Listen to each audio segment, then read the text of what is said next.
আর আল্লাহ রসুল কি বলছেন দেখেন, নবী সাল্লাল্লাহু আলাইহি ওয়াসাল্লামের সময় একজন মারা গেছেন। তো নবী করিম সাল্লাল্লাহু আলাইহি ওয়াসাল্লাম বলছেন, এই ব্যক্তির কি কোনো ঋণ আছে? একজন সাহাবী বলেন, হ্যাঁ ইয়া রাসূলুল্লাহ, তো ঋণ আছে। নবীজি বললেন, তোমরা ওর জানাজা পড়ো, আমাকে ডেকো না, আমি জানাজা পড়তে চাচ্ছি না। আমি এখন কেমন করে আপনাকে বুঝাবো ঋণ কত ভয়ঙ্কর জিনিস?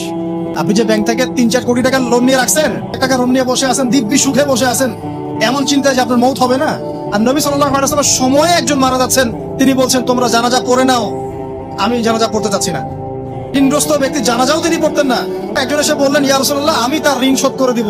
তখন নবী এসে জানাজা পড়লেন সাল্লাল্লাহু আলাইহি ওয়াসাল্লাম। সমস্যা নেই, আপনার জানাজা পড়া হবে, কারণ হুজুরকে আপনি 5,000 টাকা দিবেন, হুজুর জানাজা পড়াই দিবে, কোনো সমস্যা নেই।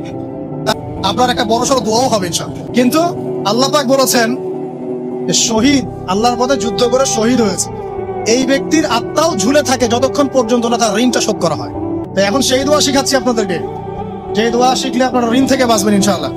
আমার সাথে বলেন, দোয়াটা হচ্ছে, আল্লাহুম্মা ইকফিনি বিহালালিকা আন হারামিকা ওয়া আগনিনি বিফদলিকা আম্মান সিওয়াকা।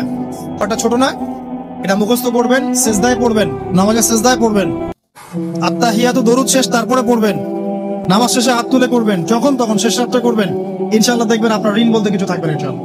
কেউ বড় কোনো ঋণ থাকেও আল্লাহ পাক অন্য কোনো মাধ্যমে এটা শোধ করার ব্যবস্থা করে দিবেন ইনশাআল্লাহ। দারিদ্রতা দূর করতে চান, সচ্ছলতা চান, কয়েকটা কাজ করেন। এই যে বললাম, 1 নাম্বার সূরাতুল ওয়াকিয়া তেলাওয়াত করেন, 5 ওয়াক্ত নামাজ জামাতে পড়েন, ডেইলি কিছু সময়ের জন্য কোরআন তেলাওয়াত করেন, আর আল্লাহর কাছে রিজিক চান, জিকির বেশি বাড়ায় দেন।